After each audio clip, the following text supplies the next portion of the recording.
السلام علیکم ورحمۃ اللہ وبرکاتہ۔ آپ سب کو اسلامک تھاٹ چینل پر آنے کا خوش آمدید۔ ہم بستری کے بعد کھڑا ہونا۔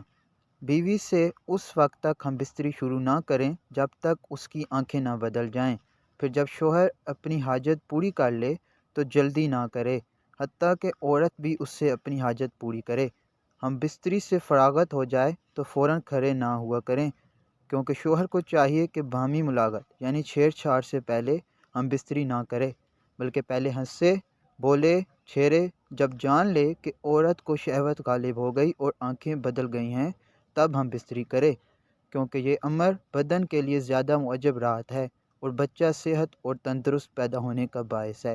نبی کریم صلی اللہ علیہ وسلم نے ارشاد فرمایا، تم میں سے جب کوئی اپنی اہلیہ سے مقاربت یعنی ہم بستری کرے تو اس سے چاہیے کہ اس کا حق ادا کرے، پھر جب عورت کی حاجت پوری ہونے سے پہلے وہ اپنی حاجت پوری کر لے تو علیحدہ ہونے میں جلدی نہ کرے، حتیٰ کہ عورت بھی اس سے اپنی حاجت پوری کر لے۔ بیوی سے ہم بستری یعنی جماع کرنے کا ایک اہم ادب یہ بھی ہے کہ جب تک دونوں کو فراغت اور اطمینان نہ ہو جائے الگ نہ ہوں۔ عورت کے فارغ ہونے سے پہلے الگ ہو جانا صحت کے اعتبار سے بھی مضر ہے۔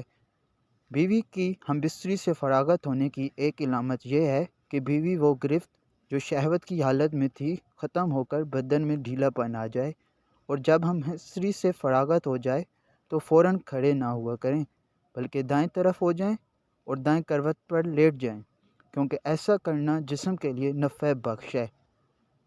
میاں بیوی کے تعلقات میں کچھ ایسے ایمان ہیں جن کو ہم معمولی سمجھتے ہیں، جو شریعت میں سنگین جرم ہیں۔ کبھی کبھار لگتا ہے کہ یہ بے حیائی کی باتیں ہیں۔ یہ بے حیائی نہیں ہے، یہ شریعت کا علم ہے۔ ہاں، ہم اس طرح کی باتیں اپنی خواہش کے مطابق کریں تو یہ بے حیائی ہیں۔ بیوی سے ہم بستری یعنی مباشرت کے دوران یا رات کی تنہائی میں کی جانے والی باتیں یا سر انجام دیے جانے والے افعال اور حرکات کو اپنے دوست و احباب یا سہیلیوں کے سامنے ہرگز بیان نہیں کرنا چاہیے۔ یہ گناہ کی علامت ہے۔ ایک شرمناک جسے میاں بیوی کے تعلقات میں معمولی سمجھا جاتا ہے، وہ یہ ہے کہ بیوی کا اپنے شوہر کو ہم بستری سے انکار کرنا، اپنے شوہر کو اپنے نزدیک آنے سے انکار کرنا۔ جامع صغیر میں یہ روایت ہے کہ آپ صلی اللہ علیہ وآلہ وسلم نے فرمایا، جب شوہر اپنی بیوی کو ہم بستری کے لیے بلائے تو عورت پر واجب ہے کہ وہ فوراً اپنے شوہر کی بات مان لے، ماں سوائے شرعی عذر کے۔ شرعی عذر کی وجہ سے بیوی انکار کر سکتی ہے، یعنی ایسی کوئی شرعی مجبوری مثلاً حیض، ماہواری وغیرہ ہو تو وہ ایک الگ بات ہے۔